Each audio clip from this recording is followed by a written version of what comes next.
ॐ अज्ञानतिमिरान्धस्य ज्ञानाञ्जनशलाकया चक्षुरुन्मीलितं येन तस्मै श्रीगुरवे नमः।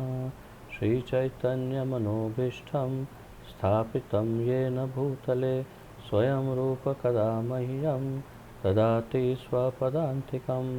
वन्दे अहं श्रीगुरुः श्रीयुतपदकमलं श्रीगुरुन् वैष्णवांश्च श्रीरूपं साग्रजातं सहगण रघुनाथान्वितं तं सजीवं साद्वैतं सावधूतं परिजनसहितं कृष्णचैतन्यदेवं श्रीराधाकृष्णपादान् सगणललिता श्रीविशाखान्वितांश्च।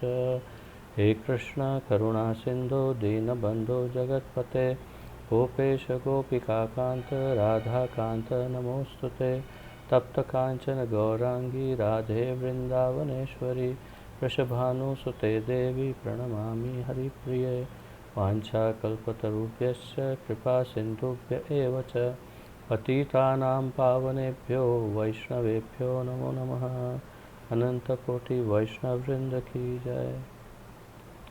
नमः ओं विष्णुपादाय कृष्णप्रेष्ठाय भूतले श्रीमते भक्तिवेदांत स्वामिन् इति नामिने। नमस्ते सारस्वते देवे गौरवाणी प्रचारिणे निर्विशेष शून्यवादी पाश्चात्य देशतारिणे। जय श्री कृष्ण चैतन्य प्रभु नित्यानंद श्री अद्वैत गदाधर श्रीवासादि गौर भक्तवृंद। हरे कृष्ण कृष्ण कृष्ण हरे हरे हरे राम राम राम हरे हरे। हरे कृष्ण कृष्ण कृष्ण हरे हरे हरे राम राम राम हरे हरे। हरे कृष्ण कृष्ण कृष्ण हरे हरे हरे राम राम राम हरे हरे। आप सबका बहुत स्वागत है आज के इस भक्ति वृक्ष कार्यक्रम में। और आज हम भक्ति वृक्ष के अंतर्गत 32वां सप्ताह करने जा रहे हैं, वीक नंबर 32। और आज 32वें सप्ताह में हम जैसे हर बार करते हैं, पहले श्री नामामृत, फिर आध्यात्मिक उन्नति जिसमें हम भगवद गीता का एक श्लोक लेंगे और उसका अध्ययन करेंगे, और उसके पश्चात हम देखेंगे प्रचार ही सार है, और प्रचार के उपलक्ष्य में क्या महत्वपूर्ण जानकारी हमें हमारे आचार्य देते हैं उसका हम स्टडी करेंगे। तो इस प्रकार हमारे दैनिक जो भक्ति वृक्ष कार्यक्रम जो था, पहले दैनिक था, अब साप्ताहिक हो चुका है। तो अब हम केवल सप्ताह में एक बार कर रहे हैं। और मैं आप सब लोगों को बहुत मिस करता हूँ, आप सबको याद करता हूँ बहुत। प्रतिदिन पहले कितना आनंद आता था, हम साथ में भक्ति वृक्ष प्रतिदिन करते थे, अर्थात एक दिन छोड़कर एक दिन। और अब सप्ताह में एक बार मिलना हो रहा है। और जैसे कि आप देख पा रहे होंगे, यहाँ स्थान भी आपको अलग दिख रहा होगा। तो अब श्रीमती राधा रानी की कृपा से, दया से हम अभी हमारे घर श्री वृंदावन धाम पहुंच गए। तो अब हम बाकी के जो आपके क्लासेस है यहीं से, वृंदावन से ही कंडक्ट करेंगे। तो आइए आप सब के साथ शुरू करते हैं भक्ति वृक्ष वीक नंबर 32, श्री नामामृत, पवित्र नाम का अमृत, श्री श्रीमद् अभय चरणारविंद भक्ति वेदांत स्वामी श्रील प्रभुपाद जी के द्वारा। श्रील प्रभुपाद की जय। तो आज का शीर्षक है पवित्र नाम का जप व कीर्तन करने से नीच कुल में जन्मे व्यक्ति का शरीर भी ब्राह्मण में परिवर्तित हो जाता है। तो यदि आपको स्मरण हो, पिछली बार भी ऐसी ही कुछ चर्चा हो रही थी, जिसमें हरि नाम का महत्व देते हुए हमें हमारे आचार्य बता रहे थे कि हरि नाम से कुल की मर्यादा जो है, वर्ण की मर्यादा, जाति की मर्यादा, आयु की मर्यादा, सब कुछ समाप्त हो सकता है। हम किसी भी वर्ण, जाति, संप्रदाय, किसी भी प्रकार से जन्मे हो, यदि मनुष्य जन्म है तो हम केवल कृष्ण के भक्त बनकर हरि नाम का जप एवं कीर्तन करके हम सर्वोत्तम जो वर्ण है ब्राह्मण, उससे भी पार जा सकते हैं, अर्थात कि विशुद्ध सत्व या शुद्ध सत्व के स्तर पर निवास कर स्थित हो सकते हैं। और सामान्य व्यक्तियों के समझने के लिए प्रभुपाद जी ने ये कहा कि आप ब्राह्मण बन सकते हैं, परंतु मूलभूत रूप से ब्राह्मणत्व से भी ऊपर है वैष्णवत्व। जो भगवान कृष्ण के भक्त हैं, जो हरि नाम का जप एवं कीर्तन करते हैं, वो ब्राह्मण से भी उत्तम हैं। तो आइए पढ़ते हैं क्या प्रभुपाद जी समझा रहे हैं। सुखदेव गोस्वामी महाराज परीक्षित से कहते हैं, अर्थात ये श्रीमद् भागवत से लिया गया है। श्रीमद् भागवत में सुखदेव गोस्वामी जो है वो महाराज परीक्षित से कुछ कह रहे हैं। हे राजन, जिस भक्त ने भगवान के चरणारविंद की धूल में शरण ली है, वह षड विकारों अर्थात कि भूख, प्यास, शोक, मोह, जरा तथा मृत्यु के प्रभाव तथा मन समेत 6 इंद्रियों को जीत सकता है। तो सुखदेव गोस्वामी ने यहाँ बड़ी महत्वपूर्ण बात की है, जो वास्तव में हमारे जैसे भक्तों के लिए ही है ये निर्देशन। परीक्षित राजा तो जन्म के समय से ही भगवान के भक्त थे और भगवान ने गर्भ में ही परीक्षित की रक्षा की थी, उत्तरा के गर्भ में। परंतु ये जो परीक्षित राजा और सुखदेव गोस्वामी के बीच में जो संवाद है, अर्थात कि जो श्रीमद् भागवत के 18,000 श्लोक हैं, ये संवाद वास्तव में हम जैसे सामान्य जीवों के लिए है, जो भक्ति में भक्ति को समझना चाहते हैं, भक्ति को अपनाना चाहते हैं और फिर भक्ति में उन्नति करना चाहते हैं। तो 3 स्टेप है। पहले भक्ति क्या है समझना है, फिर उसे अपनाना है और फिर उसमें उन्नति करनी है। तो हमारी भक्ति में उन्नति के लिए यहाँ पर ये जो संवाद है परीक्षित राजा और सुखदेव गोस्वामी का, अर्थात श्रीमद् भागवत जो पूरा है वो हमारे ही लिए है। तो बहुत महत्वपूर्ण बात, बहुत ही विलक्षण बात सुखदेव गोस्वामी कहते हैं। क्या कहते हैं? हे राजन, जिस भक्त ने भगवान के चरणारविंद की धूल में शरण ली है, अर्थात भगवान के चरण रज में अथवा तो भगवान के चरणारविंद में जिन्होंने शरण ली है। शरण ली है, इस शब्द पर थोड़ा मनोमंथन कर सकते हैं। शरण का अर्थ है संपूर्ण सर्वस्व समर्पित, सब कुछ। मुझे स्मरण नहीं है आपको ये उदाहरण पहले दिया है कि नहीं, परंतु मैं आज दे रहा हूँ और आगे कई बार देता रहूँगा शायद, कि शरणागति किसको कहते हैं। शरणागति जैसे कोई डाकू है और कुछ समय के पश्चात उसको ये एहसास होता है कि मुझे अब ये डकैती छोड़ देनी है, और पुलिस ने भी कोई ऑफ़र दिया है कि अगर तुम सरेंडर हो जाओगे तो तुम्हारी आधी सज़ा माफ़ कर दी जाएगी और केवल 4-5 साल तुमको जेल में रहना पड़ेगा, फिर तुम मुक्त हो जाओगे। तो बहुत अच्छी ऑफ़र है। तो डाकू ने सोचा चलो शरणागति ले लेते हैं। तो वो डाकू किस प्रकार शरणागति लेता है, कभी शायद आपने फिल्मों में देखा हो या किसी न्यूज़ में या कभी पढ़ा हो या सुना हो, देखा हो। वो अपने हथियारों को या तो ऊपर हाथ करके हथियार ऐसे पकड़ करके आ जाते हैं, या तो फिर पहले हथियार किसी जगह पर रख के सब उसका एक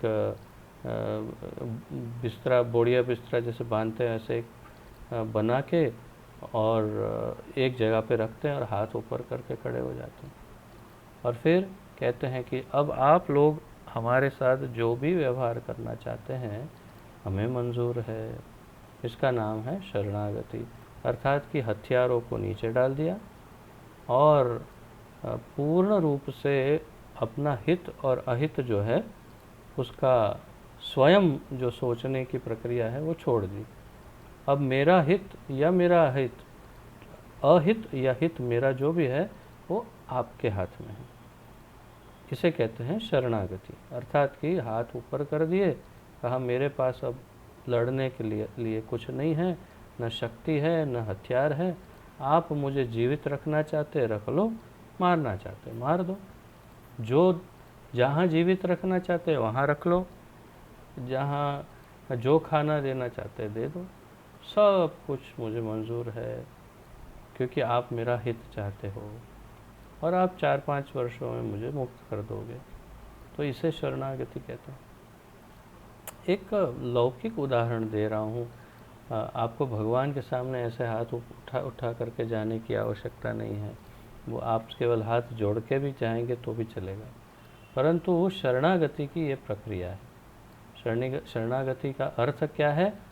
मेरे अपने विचारों से मुझे कुछ नहीं करना है, मेरी अपनी इच्छा से कुछ नहीं करना है, जो कुछ भगवान मुझे दे रहे हैं मुझे स्वीकार्य है, जो कुछ भगवान ने मुझे दिया है वो सब मुझे स्वीकार्य है।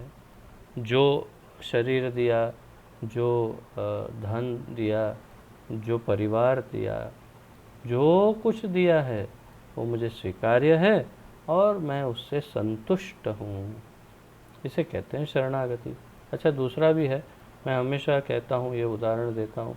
इस जो शरणागत है वो भोजन करने बैठा है और बोलता है कि अरे आज पनीर की सब्ज़ी नहीं बनाई और रसगुल्ला कहाँ है, अरे लाओ भाई थोड़ा सा आइसक्रीम कुछ लाओ।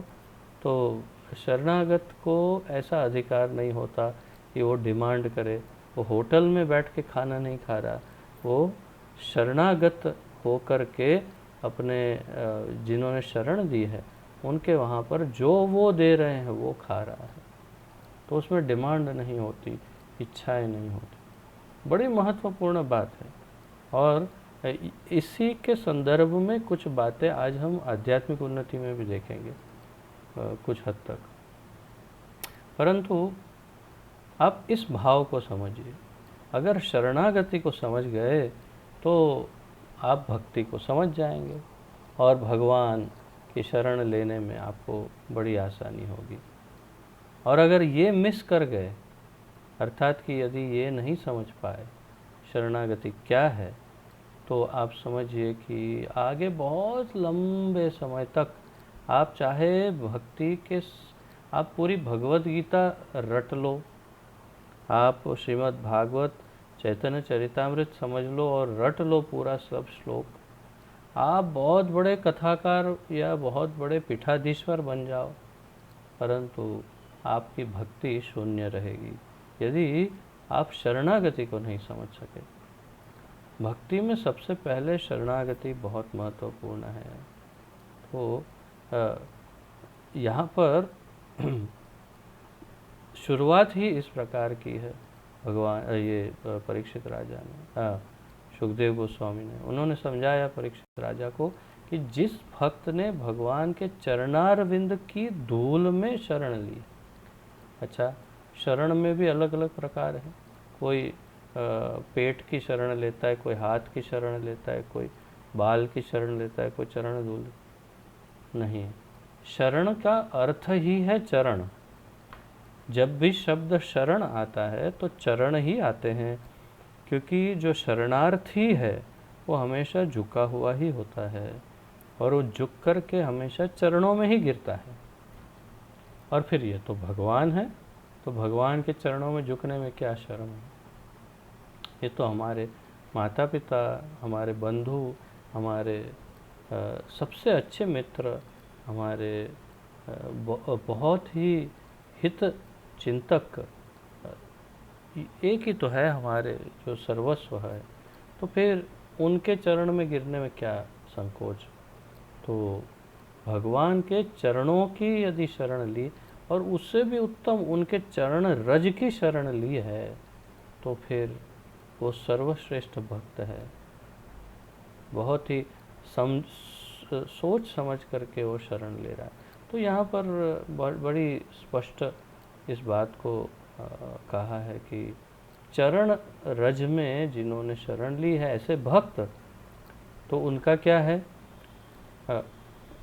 जिस भक्त ने भगवान के चरणारविंद की धूल में शरण ली है वह षड विकारों 6 प्रकार के विकार से वो उसको क्या होता है, अब देखते हैं, पहले विकार को देखते हैं। भूख, प्यास, शोक, मोह, जरा अर्थात बुढ़ापा और मृत्यु, ये 6 प्रभाव तथा मृत्यु के प्रभाव तथा मन समेत 6 इंद्रियों को जीत सकता है।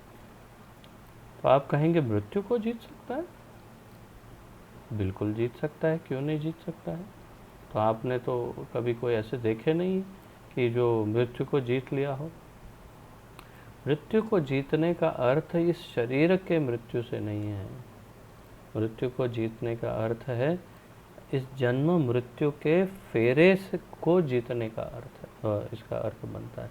अर्थात कि जिसने जन्म मृत्यु का जो चक्कर है उसे जीत लिया, उससे परे हो गया, उसने मृत्यु को जीत लिया। अर्थात कि इस बार जो उसकी मृत्यु है वो उसकी आखिरी मृत्यु है, लास्ट टाइम, फाइनल डेथ। इसके आगे उनकी डेथ नहीं है, क्योंकि जन्म ही नहीं है, वो भगवान के धाम ही चला जाएगा।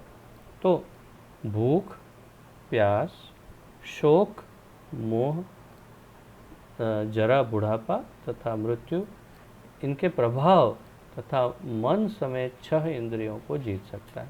इसका अर्थ एक और भी है कि इनके प्रभाव से, इसी शरीर में इनके प्रभाव से भी वो मुक्त हो सकता है। अर्थात कि अगर बुढ़ापा आया है तो बुढ़ापे के प्रभाव से वो काफ़ी हद तक वो मुक्त रह सकता है। अगर उसे शोक मोह कुछ आने वाला है तो उससे वो निश्चित रूप से वो उससे मुक्त रह सकता है, यदि उसने भगवान के चरण कमल की रज की शरण ली है तो। केवल यदि किसी ने भगवान के चरण कमल की या उनके चरण रज की शरण ली है तो ही वो इन षड विकारों से मुक्त रह सकता है, अन्यथा नहीं, अन्यथा संभव नहीं है, असंभव है। तो भगवान के चरण कमलों की शरण लेना होगा। आप कहेंगे चलो लेने के लिए तैयार है प्रभु जी, कैसे लें? तो बस अपने ठाकुर जी, जैसे हमारे ठाकुर जी हैं ऐसे आपके ठाकुर जी के सामने, यदि फ़ोटो भी है तो कोई बात नहीं, उनके सामने हाथ जोड़ लीजिए और अपनी भाषा में केवल इतना कहिए, हे ठाकुर जी मैं आपका हूँ, मैं सर्वस्व आपको अर्पित करता हूँ, मैं संपूर्ण रूप से आपकी शरण में आया हूँ, मुझे स्वीकार कीजिए, हे ठाकुर जी मैं आपका हूँ, मैं आपकी शरण में आया हूँ। बस। और आपको डाउट हो कि आपका ये जो मैसेज है वो पहुँचा कि नहीं, क्योंकि वो SMS की डिलीवरी रिपोर्ट आती है, इसमें तो डिलीवरी रिपोर्ट नहीं आई, तो कैसे पता चलेगा? तो फिर रोज़ बोलिए, रोज़ एक बार ठाकुर जी के सामने बोलते रहिए, तो एक दिन भगवान भी कंफर्म करेंगे, हाँ मिल गया मैसेज, मैंने दर्ज कर लिया है, तुम चिंता मत करो, तुम अपनी साधना करो। तो तात्पर्य ये है कि आप भगवान से बड़ी सरल भाषा में, अपनी भाषा में केवल भावपूर्वक उन्हें कहिए मैं आपकी शरण में हूँ, और वो आपको स्वीकार कर लेंगे। बड़ी बड़ी सरल ये प्रक्रिया है, कुछ भी कठिनाई नहीं है इसमें। अच्छा, तो आगे तथा मन समेत 6 इंद्रियों को जीत सकता है। तो मन और 6 इंद्रियां, स्पर्श, गंध, स्वादेंद्रिया, कर्णेंद्रिय आदि जो 6 इंद्रियां हैं, वो सब इंद्रियों के ऊपर भी विजय प्राप्त कर सकता है। परंतु शुद्ध भक्त या शुद्ध भक्ति की तरफ आगे बढ़ता हुआ होना चाहिए। यदि आडंबरी है, ढोंगी है या स्वार्थी है या किसी भौतिक स्वार्थ के लिए भक्ति कर रहा है तो फिर मुश्किल है। परंतु यदि शुद्ध भक्ति की तरफ आगे बढ़ रहा है तो ये तो बहुत आसान है, संभव है, इसमें कुछ कठिनाई नहीं है।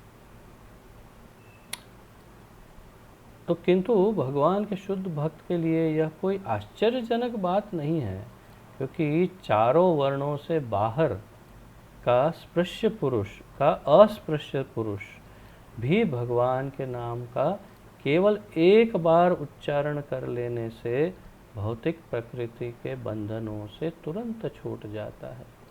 केवल एक बार भगवान का नाम लेने से अस्पृश्य पुरुष, अर्थात कि जिसे हम शूद्र से भी निम्न कोटि में कहते हैं, मलेच्छ, यवन, किराट, हुन, पुलिंद, स्वपच, जो भी निचली जातियां हैं, बहुत ही निम्न कोटि की, ऐसे स्वपच अर्थात कुत्ता पका के खाने वाला, मलेच्छ, यवन जिन्हें हम मुस्लिम कहते हैं, तो ऐसी जो प्रजातियां, और इसमें से कुछ मलेच्छ, कुछ ऐसे भी हैं जो विदेशी हैं जैसे अमेरिकन वगैरह, तो उन लोगों का भी कोई वर्ण नहीं है, तो ये भी बड़े नीच प्रजाति में आते हैं। गोरी चमड़ी होने से क्या हो गया, संस्कृति नहीं है, संस्कार नहीं है, तो वे भी बड़े निम्न कोटि में आते हैं। परंतु जन्म लेने से हमेशा के लिए उसी कोटि में रहना आवश्यक नहीं है।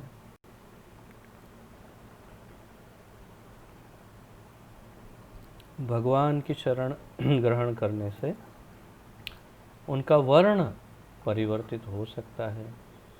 तो यही बात यहाँ पर प्रभुपाद जी बता रहे हैं।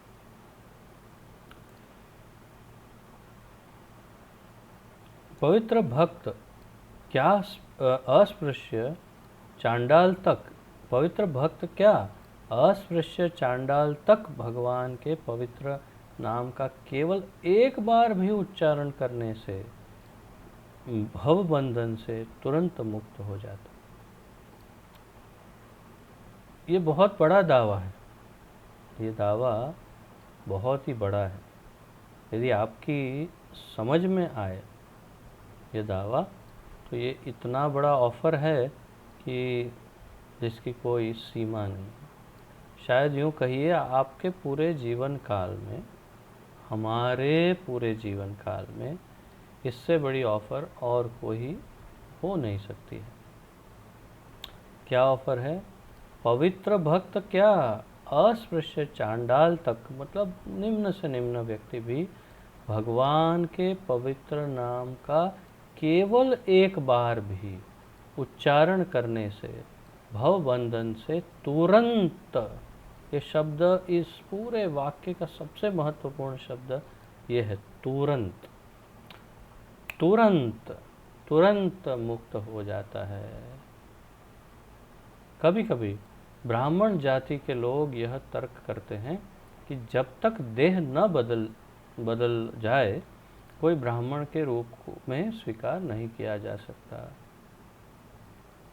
तो कभी कभी कुछ लोग ऐसा तर्क देते हैं कि ये शरीर के समाप्त होने पर मुझे इससे एक ही घटना बार बार स्मरण होती है जो मैं सबको बताता रहता हूँ कि एक बार मेरे गुरुदेव श्रील जय पताका स्वामी गुरु महाराज, जो शरीर जिनका विदेशी है, अमेरिकन शरीर है, परंतु बहुत वरिष्ठ सन्यासी हैं, तो सन्यास दीक्षा उनको प्रभुपाद जी ने दी। और स्वाभाविक है, जो ब्राह्मण होंगे तभी तो सन्यासी हो पाए, तो उनको ब्राह्मणत्व भी प्राप्त हुआ, सन्यास भी प्राप्त हुआ।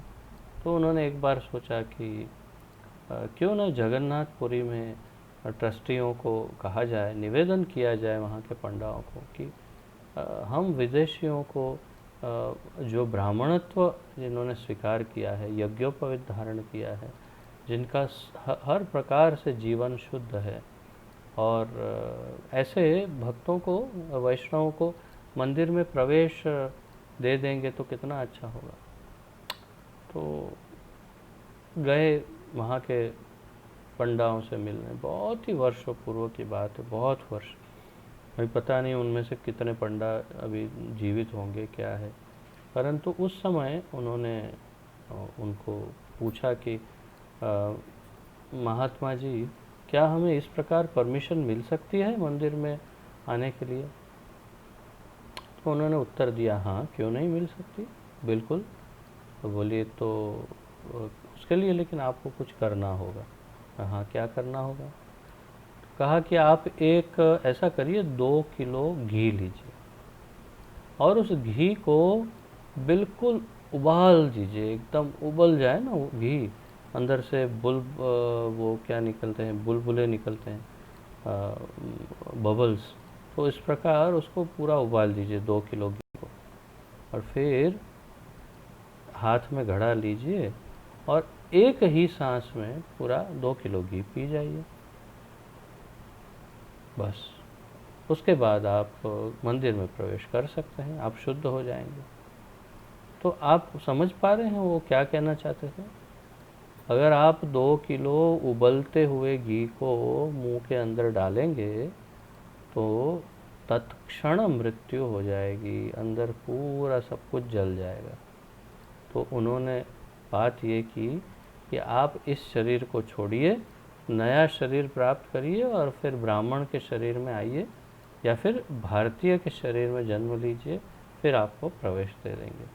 तो तात्पर्य ये है कि ये यही समझते हैं कि जिसका शरीर ब्राह्मण कुल में जन्मा है वही ब्राह्मणत्व को प्राप्त करता है, या जो क्षमा कीजिए भारतीय शरीर में जन्मा है वही भारतीय माना जाएगा।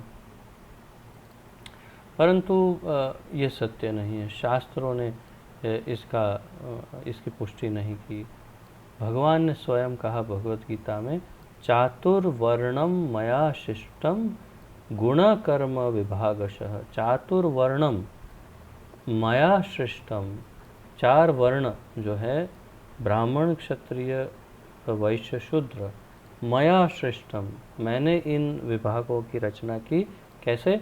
गुण कर्म विभागशः, जन्म की बात नहीं की भगवान ने, उन्होंने कहा आपके गुण और कर्मों के अनुसार आपकी जाति निश्चित होती है।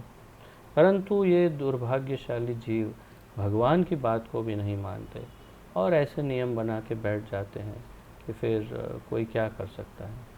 तो तात्पर्य ये है कि उन्हीं टाइप के लोगों की बात यहाँ पर प्रभुपाद जी कहते हैं कि कभी कभी ब्राह्मण जाति के लोग यह तर्क करते हैं कि जब तक देह न बदल जाए कोई ब्राह्मण के रूप में स्वीकार नहीं किया जा सकता, क्योंकि यह देह पूर्व कर्मों के फल स्वरूप प्राप्त हुई है।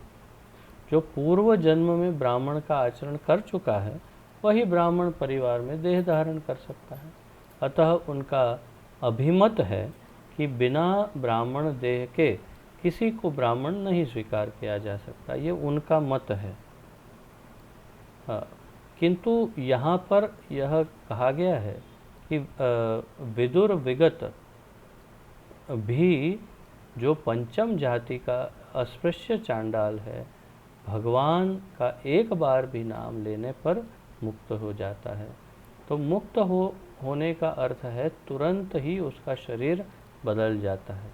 इसकी पुष्टि सनातन गोस्वामी ने की है। आप कहेंगे ये कैसे संभव है? भगवान का एक बार नाम लिया शरीर बदल जाएगा? बिल्कुल बदल जाएगा। हमारे आचार्य बोल रहे हैं, झूठ कैसे बोल सकते हैं? आचार्य कह रहे हैं शरीर बदल जाता है। तो आप ये समझिए कि ये हड्डी मांस चमड़ी का ये शरीर, लहू, ये सब वाला शरीर नहीं, आपका सूक्ष्म शरीर, आपका दिव्य शरीर जो अंदर है वो संपूर्ण रूप से परिवर्तित हो जाता है यदि आप प्रेम पूर्वक, श्रद्धा पूर्वक भगवान का एक बार भी नाम लेते हैं तो सनातन गोस्वामी कहते हैं, यथा कांचन ताम याति कास्यम कांस्यम रस विधानतः तथा दीक्षा विधानेन द्विजत्वम जायते नृणाम। जब कोई व्यक्ति चाहे चांडाल ही क्यों न हो, शुद्ध भक्त द्वारा भगवान के पवित्र नाम के जप करने की दीक्षा पाता है तो उसका शरीर बदल जाता है, तो उसका शरीर बदल जाता है,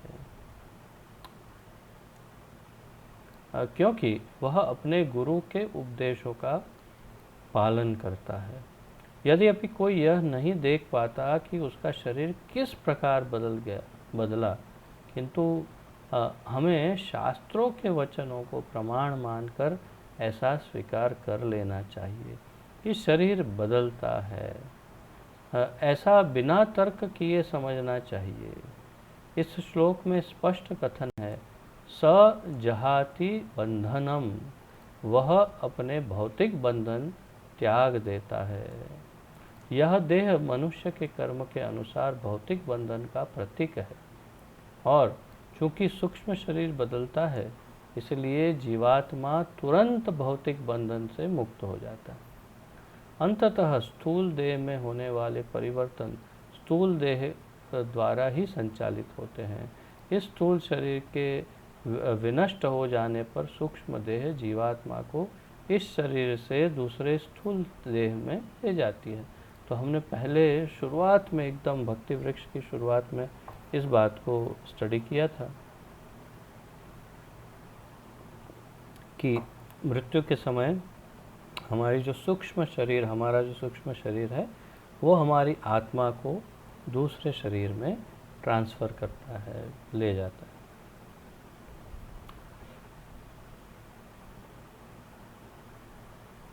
सूक्ष्म शरीर में मन प्रधान होता है, अतः यदि किसी का मन सदैव परम भगवान के चरणारविंद अथवा उनके लीला स्मरण में आसक्त रहता है तो यह समझना चाहिए कि उसने वर्तमान देह को पहले ही बदल दिया है और पवित्र हो चुका है। अतः यह संशय रहित है कि प्रामाणिक दीक्षा के द्वारा नीच कुल में जन्मा व्यक्ति पतित व अस्पृश्य चांडाल भी ब्राह्मण बन सकता है। श्रीमद् भागवत 5:1-35 से ये लिया गया था। आखिरी लाइन में एक और शब्द बड़ा महत्वपूर्ण है, अतः ये संशय रहित है, अर्थात कि इसमें कोई शक नहीं है कि प्रामाणिक दीक्षा के द्वारा, अर्थात कि दीक्षा लेने के बाद उचित गुरु के पास दीक्षा ग्रहण करने के बाद परंपरा में शुद्ध गुरु के पास दीक्षा लेने के बाद नीच कुल में जन्मा व्यक्ति पतित व अस्पृश्य चांडाल भी ब्राह्मण बन सकता है। तो ब्राह्मण बनने के लिए कम से कम गुरु से दीक्षा लेना आवश्यक है। गुरु यदि दीक्षा दे देंगे तो ब्राह्मणत्व को हम प्राप्त कर सकते हैं, अन्यथा असंभव नहीं।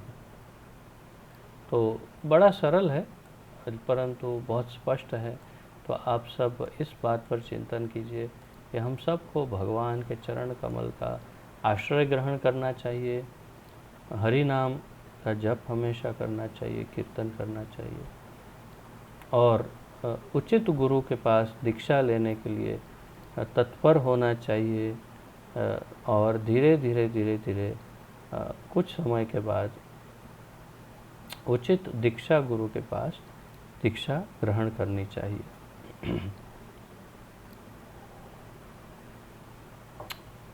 तो किसी का कोई प्रश्न आदि हो तो पूछ सकते हैं, अन्यथा हम अगले हिस्से में जाएंगे। किसी का कोई प्रश्न या उत्कंठा आदि है?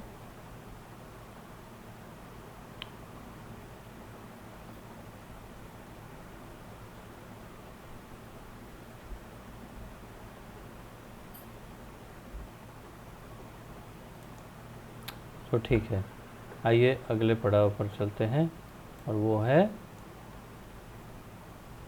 आध्यात्मिक उन्नति। आध्यात्मिक उन्नति भाग 32, श्रीमद् भगवद गीता यथारूप, अध्याय 6, श्लोक संख्या 24। छठे अध्याय का 24वां श्लोक आप अपनी श्रीमद् भगवद गीता में से इसे निकालिए। अध्याय 6, चैप्टर 6, श्लोक नंबर 24, श्लोक 24, 6.24। आप तैयार रहिए, फिर हम हर बार की तरह इसका पुनरावर्तन हम बोलेंगे एक साथ में। फिर इसका अनुवाद एवं तात्पर्य दिया है श्रीमद् अभय चरणारविंद भक्ति वेदांत स्वामी श्रील प्रभुपाद जी ने। श्रील प्रभुपाद की जय। सब रेडी हैं? मिला सबको 6.24? तो बोलते हैं। ठीक है, आप ध्यान पूर्वक सुनिएगा मैं जिस प्रकार उच्चारण करता हूँ, और फिर आपको एक एक के बाद एक एक सबको उच्चारण करना होगा। सनिश्चयेन योक्तव्यो योगो अनिर्विण्ण चेतसा। यहाँ मैंने अ बोला है, वास्तव में अस्पष्ट लिखा नहीं है, परंतु एक निशानी जो है उसे अ बोल सकते हैं, नहीं बोलेंगे तो भी चलेगा। योगो निर्विण्ण चेतसा, और जब संधि विग्रह करेंगे तो योगः अनिर्विण्णः ऐसे करेंगे। तो संकल्प प्रभवान, हाँ पहले से बोलता हूँ। सनिश्चयेन योक्तव्यो योगो निर्विण्ण चेतसा संकल्प प्रभवान कामान त्यक्त्वा सर्वा न शेषतः मनसैवेन्द्रियग्रामं विनियम्य समन्ततः। तो ये 3 लाइन का श्लोक है। ये आपने हमेशा 2 लाइन के श्लोक देखे होंगे, ये 3 लाइन का श्लोक। ध्यानपूर्वक सुनिएगा कैसे मैं बोलता हूँ, फिर आपको बोलना है। सनिश्चयेन योक्तव्यो योगो निर्विण्ण चेतसा संकल्प प्रभवान कामान त्यक्त्वा, स्त है तो उसको आप अलग कर सकते हैं, त्यक्त्वा सर्वान् शेषतः मनसैवेन्द्रियग्रामं विनियम्य समन्ततः। सनिश्चयेन योक्तव्यो योगो निर्विण्ण चेतसा संकल्प प्रभवान कामान त्यक्त्वा सर्वान् शेषतः मन सैवेन्द्रिय। इसे भी आप संधि विग्रह करके अलग अलग शब्द बोल सकते हैं अपनी बुक में देख के। मन सैवेन्द्रिय ग्रामं विनियम्य समन्ततः। एक और बार बोलता हूँ, फिर आप बोलिएगा। सनिश्चयेन योक्तव्यो योगो निर्विण्ण चेतसा संकल्प प्रभवान कामान त्यक्त्वा सर्वान् शेषतः मनसैवेन्द्रिय ग्रामं विनियम्य समन्ततः। ठीक है, तो अब आप एक के बाद एक इसे दोहराइए। कौन बोलना चाहेगा मुझे बताइए।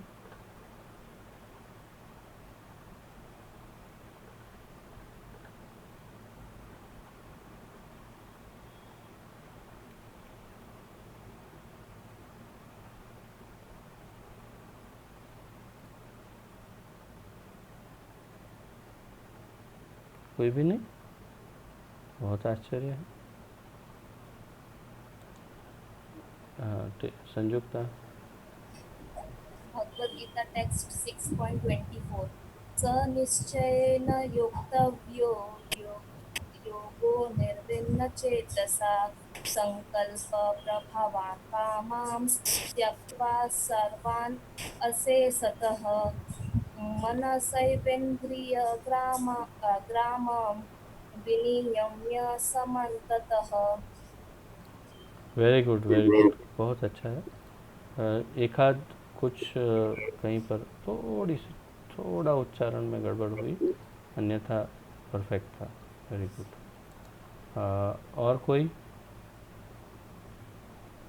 और कोई बोलना चाहेगा? पायल, बोलो पायल।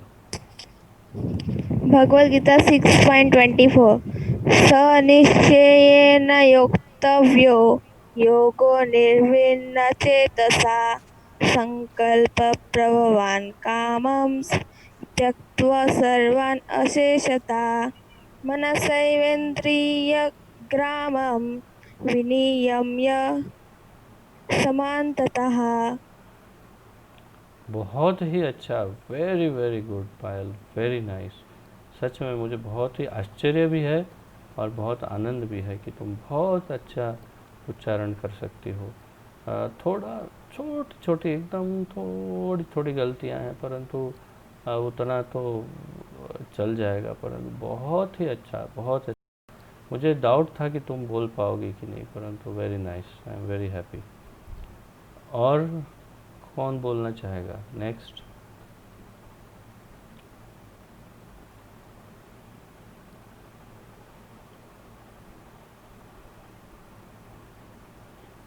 ठीक है, तो फिर आगे बढ़ते हैं यदि आप बोलना नहीं चाहते। मनुष्य को चाहिए कि संकल्प तथा श्रद्धा के साथ योगाभ्यास में लगे और पथ से विचलित न हो। तो मनुष्य को चाहिए, अब बड़ा ध्यान देने वाली बात है, मनुष्य को चाहिए कि संकल्प, पहले संकल्प करे। संकल्प अर्थात एकदम एक प्लान बनाए और फिर अपने आप को प्रतिज्ञाबद्ध करे कि मैं ये करूँगा ही। जैसे 16 माला, तो 16 माला करने के लिए एक नियम बनाए कि मैं ये संकल्प करता हूँ कि मैं प्रतिदिन कम से कम 16 माला करूँगा, प्रतिदिन आजीवन। और अगर किसी दिन किसी कारणवश नहीं हो पाया तो जितनी माला शेष है उन मालाओं को मैं दूसरे दिन कंप्लीट करूँगा। इस प्रकार संकल्प, इसे कहते हैं संकल्प। या मैं आज के बाद आजीवन कभी भी चाय नहीं पीऊँगा, इसे कहते हैं संकल्प। और अच्छा संकल्प करना हो तो हाथ में थोड़ा सा ये जल लीजिए और भगवान के सामने खड़े रहिए और संकल्प बोलिए अपना, और फिर वो जल को ऐसे उनके सामने अर्पण कीजिए, गिरा दीजिए। उनके ऊपर नहीं गिराना, बाहर गिराना है थाली में, नहीं तो पता चला वो पानी उनके ही ऊपर डाल दिया। तो ये पक्का संकल्प हो जाएगा, एकदम मजबूत संकल्प। तो इस प्रकार आप संकल्प कर सकते हैं। तो मनुष्य को चाहिए, भगवान बोल रहे हैं, मनुष्य को चाहिए कि संकल्प तथा श्रद्धा के साथ योगाभ्यास में लगे। तो संकल्प और श्रद्धा, श्रद्धा अर्थात विश्वास होना चाहिए कि भगवान अवश्य मेरी रक्षा करेंगे, भगवान अवश्य मेरी देखभाल करेंगे, अवश्य रक्षिवे कृष्ण विश्वास पालन। तो ये विश्वास, अटूट विश्वास होना चाहिए। तो दो चीज़ भगवान कह रहे हैं, मनुष्य को चाहिए कि संकल्प तथा श्रद्धा के साथ योगाभ्यास में लगे। योग अभ्यास, कौन सा योग? भक्ति योग। और पथ से विचलित ना हो, अर्थात कि जो डिसाइड किया, जो तय किया कि अब मैं भक्ति में आ गया हूँ या आगे बढ़ रहा हूँ, तो फिर उसमें विचलित ना हो, थोड़े समय के बाद इधर इधर ऐसे नहीं। उसे चाहिए कि मनोधर्म से उत्पन्न समस्त इच्छाओं को, मनोधर्म से उत्पन्न इच्छाओं को, अर्थात कि मन में जो इच्छाएं होती हैं उन इच्छाओं को निरअपवाद रूप से त्याग दे। निरअपवाद रूप से उसे त्याग दे, मतलब उसमें कोई ऑप्शन ना हो, उसे निरअपवाद कहते हैं। कि कभी कभी ये इच्छा पूरी कर लेंगे, तो ऐसा नहीं चलेगा। निरपवाद रूप से सब इच्छाओं को त्याग दे। बड़ा कठिन लग रहा है, और मैं ये मुझे पूरा भरोसा है कि ऐसे एकदम से कोई भी नहीं कर पाएगा, परंतु प्रयास तो कर सकते हैं, और कुछ कुछ लोग कर भी सकते हैं। ऐसे बहुत सारे लोगों को मैं जानता हूँ कि जिन्होंने एक ही झटके में पूरा जीवन परिवर्तित कर दिया हो। तो ये संभव तो है, असंभव नहीं है।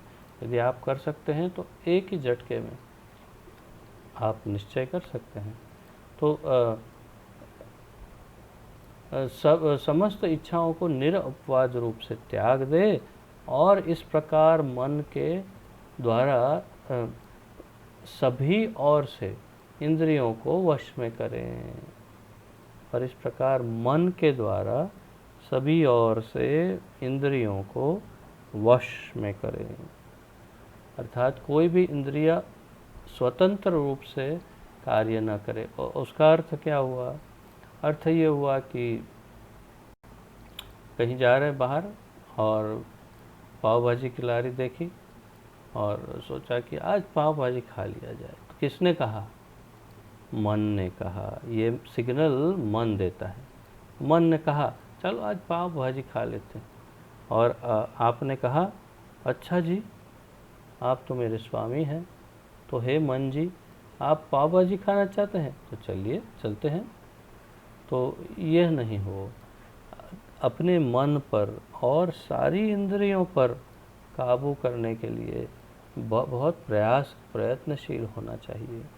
जैसे हमारे समदर्शी प्रभु हैं, तो समदर्शी प्रभु का आप उनका जीवन देखिए, या हमारे जितने भी दीक्षित भक्त हैं आप उनके जीवन को देखिए, जो आपके मार्केट में ही काम करते हैं, तो आप देखिएगा हमेशा टिफ़िन लेके आते हैं, टिफ़िन में प्रसाद लाते हैं, प्रसाद स्वयं भी पाते हैं, कोई लेना चाहे तो उनको भी देते हैं। और कभी किसी प्रलोभन से, कभी भी किसी ने, आप में से किसी ने देखा कि समदर्शी प्रभु किसी समोसा की लारी, दाबेली की लारी पर खड़े रह के कुछ खा रहे हैं? ऐसा कुछ देखा हो तो मुझे रिपोर्ट कर सकते हैं, तो फिर मैं एक्शन लूँगा, स्ट्रिक्ट एक्शन। परंतु कभी किसी ने देखा? या कोई कुछ आप अपने घर से लेके आए जो भोग नहीं है, प्रसाद नहीं है भगवान का, और आपने उनको दे दिया कि प्रभु हमारे घर पे बना है, आप लीजिए, तो भी वो स्वीकार नहीं करेंगे जब तक वो भगवान को भोग न लग जाए। तात्पर्य क्या है कि इस प्रकार एक कृत निश्चय पूर्वक, अर्थात बड़े दृढ़ निश्चय के साथ नियम लेना पड़ेगा। अगर नियम लेंगे तो ही फल दिखाई देगा, अन्यथा और 2-4 जन्म लग सकते हैं। तो क्यों और 2-4 जन्म लेने हैं? क्यों हम थोड़ा कठोर हो करके अपना जीवन का नियम ना लें? देखिए एक उदाहरण देता हूँ। अब मैं अपने आप को ज़्यादा जानता हूँ तो इसलिए मेरा उदाहरण दे रहा हूँ। बहुत सारे अच्छे उदाहरण होंगे, लेकिन मुझे ये एक अच्छा लगता है, मेरा अपना उदाहरण। जब शुरुआत में मैं दुबई में था, 2001 से लेकर 6 की बात है, 2003 से लेकर 2006 के बीच। तो उस समय मैं बिल्कुल अकेला था एक समय पर, और कोई घर परिवार वाले कोई नहीं वहाँ पर, और मैं अचानक बीमार पड़ गया। और ऐसा बीमार पड़ा कि पेट में अल्सर जैसा कुछ था, जिसके कारण मेरा शरीर बहुत सूखता जा रहा था, बहुत ही कम वजन हो गया था, और शरीर को अच्छा सत्व चाहिए था। परंतु उस समय मैं कृष्ण भक्ति में जुड़ चुका था, प्रविष्ट हो चुका था, प्याज लहसुन छोड़ दिया था, नशा वगैरह जो भी है वो तो स्वाभाविक है, और प्रसाद के अलावा कुछ नहीं खाऊंगा। तो वो भी नियम ले लिया मैंने, और बीमारी भी हुई, अकेलापन था, और ऑफिस भी जाना होता था सुबह से शाम तक, तो कैसे सब अकेला आदमी करे। वो भी विदेश में। तो वहाँ पर तो चारों ओर दुकानें, अर्थात वो मॉल, जिसे हम मॉल कहते हैं, ऐसे मॉल, बड़े बड़े सुपरमार्केट, बहुत ही विशाल सब थे। और वहाँ पर बहुत कुछ तैयार मिलता था। सब्जियाँ तैयार मिल जाती, खाने के लिए पक्की हुई सब्जियाँ, आप घर लाओ, गैस पे गरम करो, खा लो, ऐसा सब कुछ रेडी मिलता था। परंतु मैंने एक बार भी, मैं फिर से स्मरण कर लेता हूँ, कृष्ण भक्ति में जुड़ने के बाद एक बार भी मैं कुछ भी लेके नहीं आया। रोटियां लेके आता था मैं, जो दूध से बने हुए आटे से बनाते थे वहाँ पर कुछ भारतीय लोग, और वो पैक होता था और वो मशीन में बनती थी, ऐसा सब लिखा होता था उसमें। तो वो तैयार रोटियां कभी कभी मैं लेके आता था। कभी ब्रेड नहीं लाया, वहाँ पर ब्रेड में कम से कम 25-30 प्रकार की ब्रेड मिलती है, कभी नहीं लाया। तो तात्पर्य क्या है कि मैंने ये कृत निश्चय संकल्प लिया था कि मैं प्रसाद ही लूँगा और जो भगवान को भोग लग सके वही चीज़ खरीदूँगा, और बिना भगवान को भोग लगाए नहीं खाऊँगा। तो मैं क्या करता था फिर, मुझे खाना पकाना भी नहीं आता था। तो मैंने मेरी माता श्री को फ़ोन पे पूछा कि भाई खिचड़ी कैसे बनाते हैं। तो उन्होंने फ़ोन पर बताया, बेटा खिचड़ी ऐसे बनती है। फिर एक हमारे गुजरातियों की एक मिठाई है सुखड़ी, जिसमें गेहूं का आटा, घी और गुड़ 3 ही चीज़ लगती, तो वो भी मैंने सीख लिया। बस ये 2-3 चीज़ें कुछ सीखी माताश्री से, वो भी फ़ोन पर, और वहाँ पर कुकिंग करना आरंभ किया। सुबह खिचड़ी रख देता था मैं, 3 टाइम की खिचड़ी एक टाइम पे रख देता था, अकेला था, पकाता था, भगवान को भोग लगाता था, खिचड़ी खाता था, ऑफिस जाता था, डब्बे में खिचड़ी लेके जाता था, खोलता था डब्बा, खिचड़ी खाता था, रात को वापस आके गरम करके खिचड़ी खाता था, सो जाता था, दूसरे दिन खिचड़ी पकाता था। कम से कम 6 महीने 8 महीने तक यही सिलसिला चलता रहा, खिचड़ी खिचड़ी खिचड़ी खिचड़ी खिचड़ी। यहाँ आने के बाद 10 साल तक मैंने खिचड़ी नहीं खाई, क्योंकि इतनी खिचड़ी खा चुका था वहाँ पर मैं। और फिर भी मेरा संकल्प दृढ़ था कि मैं कुछ और नहीं खाऊंगा। तो ये अभिमान अहंकार या अभिमान की बात नहीं है,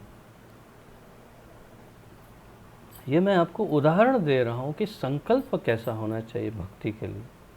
और मुझे फल आज स्पष्ट है मेरे सामने, फल क्या फल मिला। तो फल भक्ति में उन्नति के लिए, फल प्राप्त करने के लिए कृत निश्चय हो करके संकल्प करना बहुत आवश्यक है, वो भी दृढ़ संकल्प।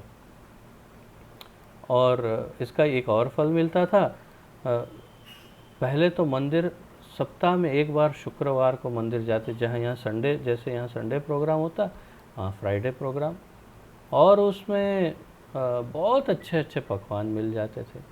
और वहाँ के भक्त जानते थे कि ये 12 महीना खिचड़ी खाता है, इसके लिए मिठाई थोड़ी और रख ले, तो मेरे लिए मिठाई भी और रख लेते थे वहाँ के करुणामय भक्त।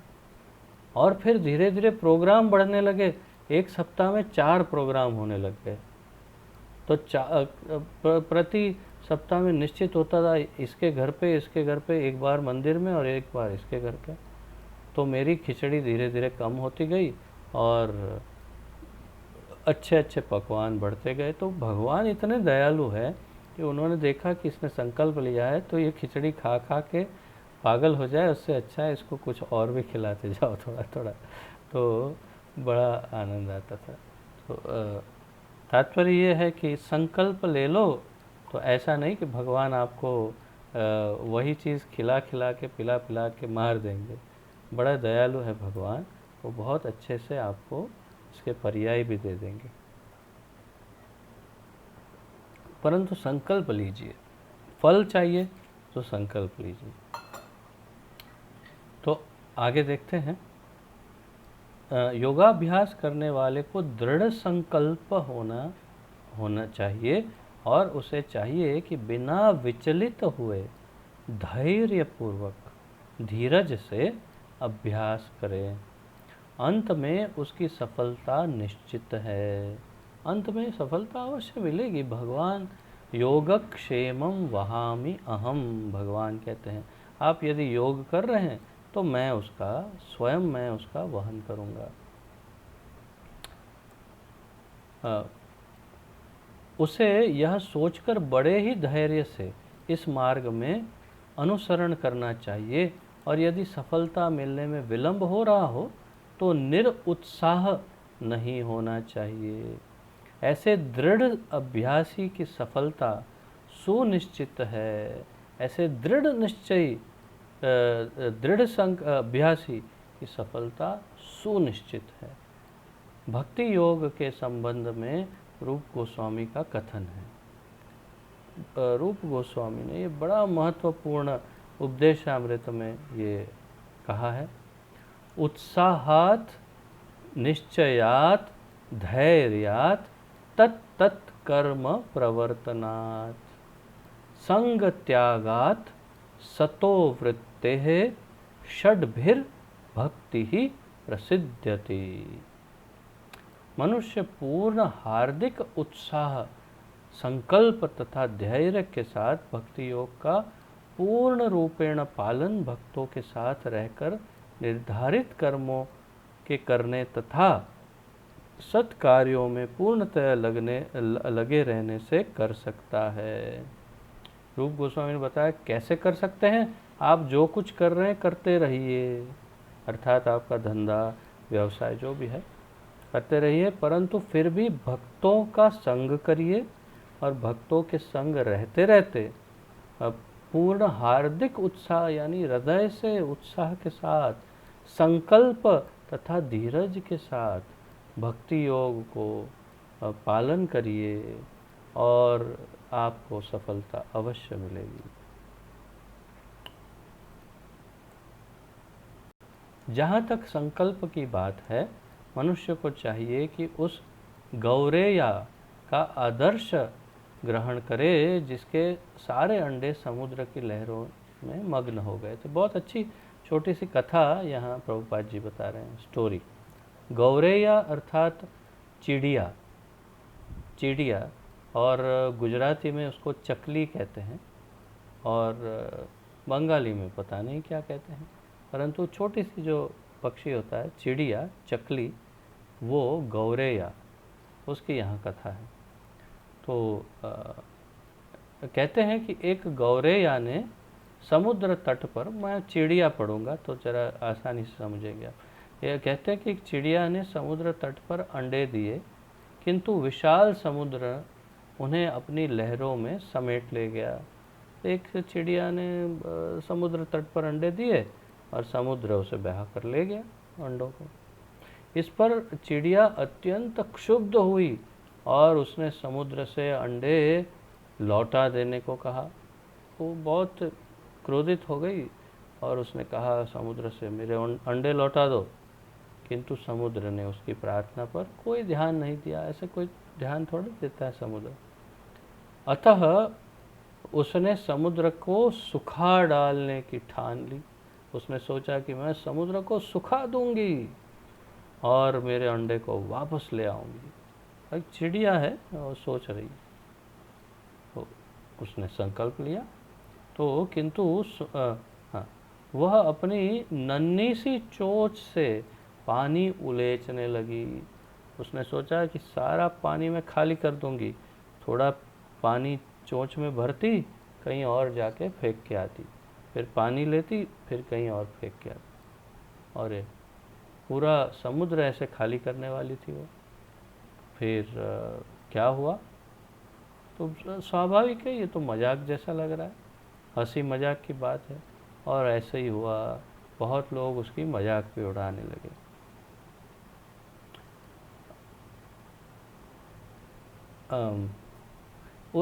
सभी उसके इस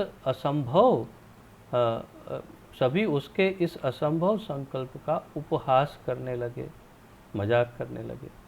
उसके इस कार्य की सर्वत्र चर्चा होने लगी। तो अंत में भगवान विष्णु के विराट वाहन पक्षीराज गरुड़ ने यह बात सुनी।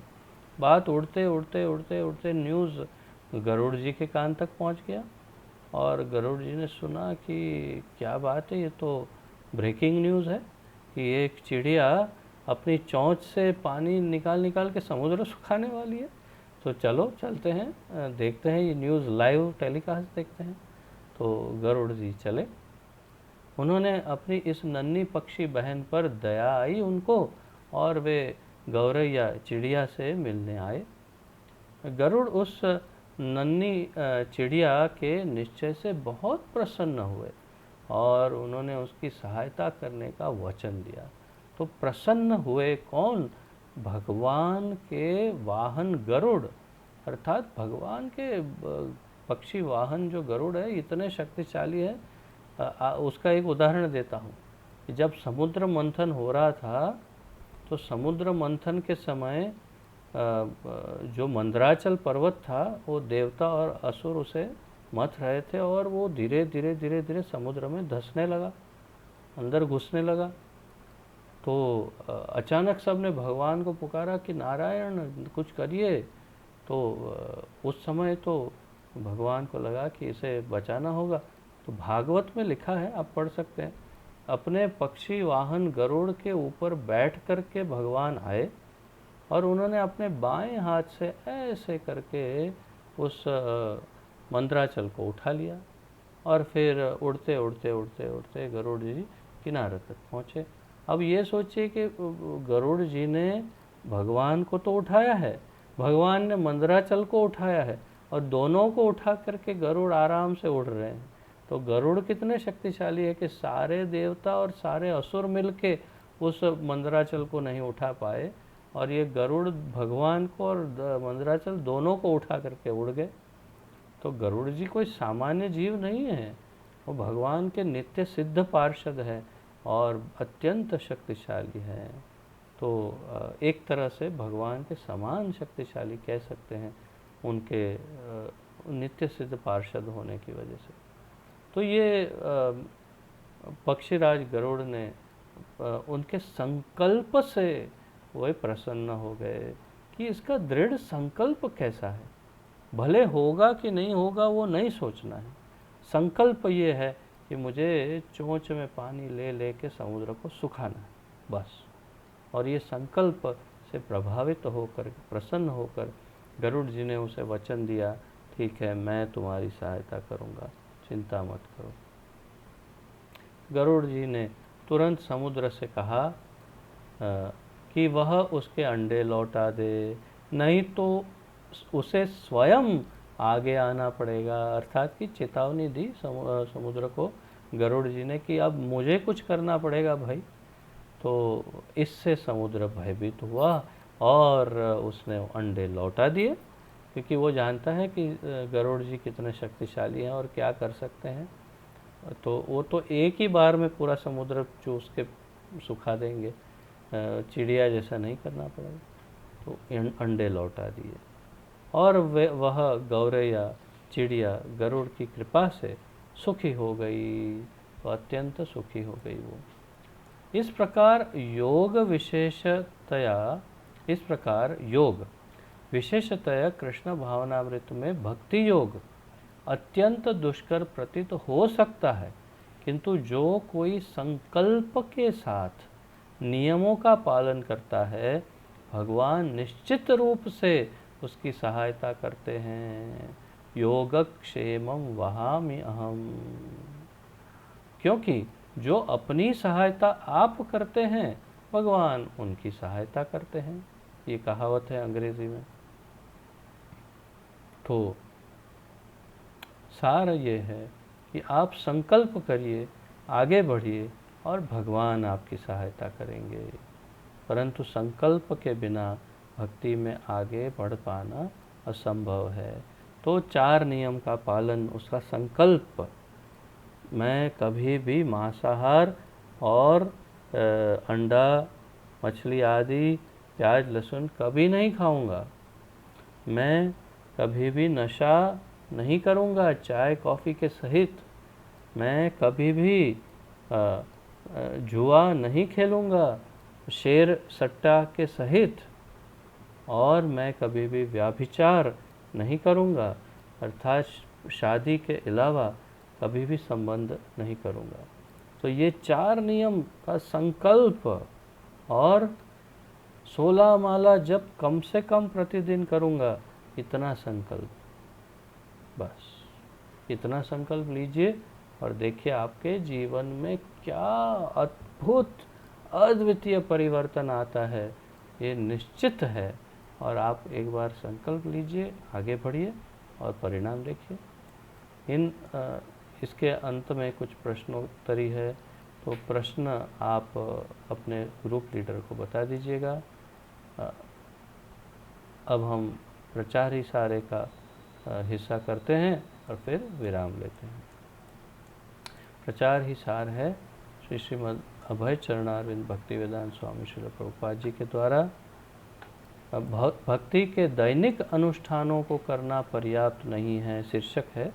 मनुष्य को प्रचार करना चाहिए और ऐसे प्रचार में उसे सफलता या विफलता की परवाह नहीं करनी चाहिए। शीर्षक में ही सब कुछ समझा दिया। भक्ति के दैनिक अनुष्ठानों को करना पर्याप्त नहीं है। रोज अगरबत्ती, आरती, पूजा आदि करना पर्याप्त नहीं है। माला 16 माला जप करके भगवत गीता भागवत पढ़ना भी पर्याप्त नहीं है। प्रचार करना चाहिए, करना पड़ेगा। भक्ति करने के लिए उपयुक्त परिस्थिति यही है कि ईश्वर की सेवा अत्यंत उत्साहपूर्वक की जाए। भगवान ने अपने श्री चैतन्य महाप्रभु रूप में यह चाहा है कि सारे संसार के कोने कोने में भक्ति संप्रदाय का प्रचार किया जाए। अतः एक शुद्ध भक्त का परम कर्तव्य है कि जहाँ तक संभव हो वह इस आदेश को पूरा करे। प्रत्येक भक्त को न केवल दैनिक भक्ति अनुष्ठानों के प्रति उत्साहित रहना चाहिए, उत्साह रखना चाहिए, अपितु भगवान चैतन्य के पद चिन्हों का अनुसरण करते हुए शांति के साथ संप्रदाय का प्रचार करना चाहिए। यदि उसे इसमें बाह्य रूप में सफलता नहीं मिलती तो भी उसे अपने कर्तव्य से विमुख नहीं होना चाहिए। प्रचार का प्रयास किया लेकिन सफलता नहीं मिली तो भी विमुख नहीं होना चाहिए, निरुत्साहित नहीं होना चाहिए, बंद नहीं करना चाहिए, प्रयास करते रहना चाहिए। ये नहीं तो कोई और, वो नहीं तो कोई और, किसी न किसी को प्रचार का प्रयास निरंतर करते रहना चाहिए।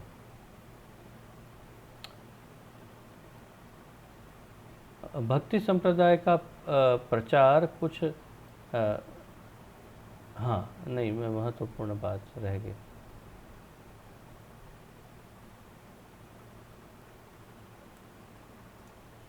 प्रत्येक भक्त को न केवल दैनिक भक्ति अनुष्ठानों के प्रति उत्साह रखना चाहिए, अपितु भगवान चैतन्य के पद चिन्हों का अनुसरण करते हुए शांति के साथ संप्रदाय का प्रचार करना चाहिए। यदि उसे इसमें बाह्य रूप से सफलता नहीं मिलती तो भी उसे अपने कर्तव्य से विमुख नहीं होना चाहिए।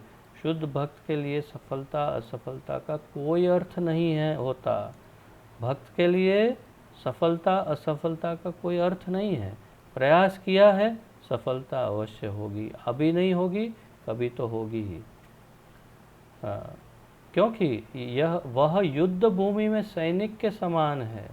सैनिक यह सोचे कि मैं जीतूंगा तो ही मैं लड़ूंगा, नहीं तो मैं नहीं लड़ूंगा, तो ऐसा नहीं होता। लड़ते लड़ते मर जाए, परंतु लड़ना होता है, तभी पूरा सैन्य जीतता है। तो भक्ति संप्रदाय का प्रचार कुछ ऐसा ही है जैसे कि भौतिकवादी जीवन के विरुद्ध युद्ध की घोषणा करना। भक्त को प्रामाणिक गुरु के पथ प्रदर्शन में ठीक तरह से भक्तिमय सेवा करनी चाहिए। मात्र औपचारिकताओं में चिपके नहीं रहना चाहिए। उसे प्रामाणिक गुरु के निर्देश में यह देखना चाहिए कि कितनी सेवा की जा रही है, न कि कितना अनुष्ठान।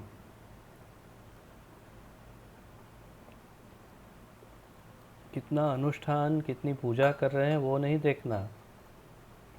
जितना मिनिमम कहा है उतना करना है, परंतु मुख्य प्रचार है। प्रचार के लिए आप सब कुछ छोड़ सकते हैं, सिवाय 16 माला और 4 नियम के।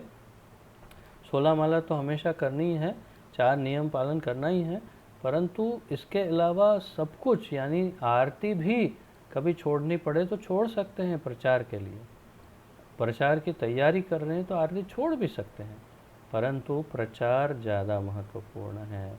सबसे अधिक महत्वपूर्ण हमारे लिए प्रचार है।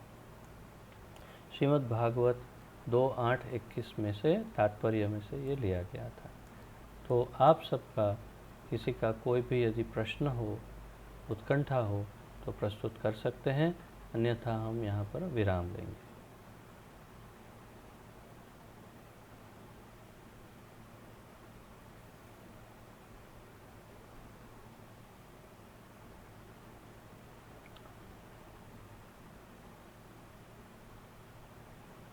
संकल्प, मैं देख रहा हूँ कि सुशांत प्रभु कुछ संकल्प के बारे में ध्यान कर रहे हो, ऐसे अपने हाथ को ऐसे ऐसे कर रहे हैं कि हाँ संकल्प लेना है, लेना है। बहुत अच्छा, ऐसे ही वो ऐसा ही उत्साह रखिए और संकल्प लीजिए और संकल्प को दृढ़ता से पालन कीजिए। अच्छी बात है। तो आप सबका बहुत बहुत धन्यवाद, और अगले सप्ताह फिर से मिलेंगे। तब तक आपका बहुत इंतज़ार रहेगा। समदर्शी प्रभु के साथ बैठ कर के एक माला जप करिए और उसका फल ठाकुर जी को अर्पण करके सबकी आध्यात्मिक उन्नति की प्रार्थना कीजिए, और सब सुरक्षित रहिए, खुश रहिए, आनंद में रहिए, और सदैव हरि नाम जपते रहिए, कीर्तन करते रहिए। आप सबका बहुत बहुत धन्यवाद। हरे कृष्ण। आप सबको प्रणाम।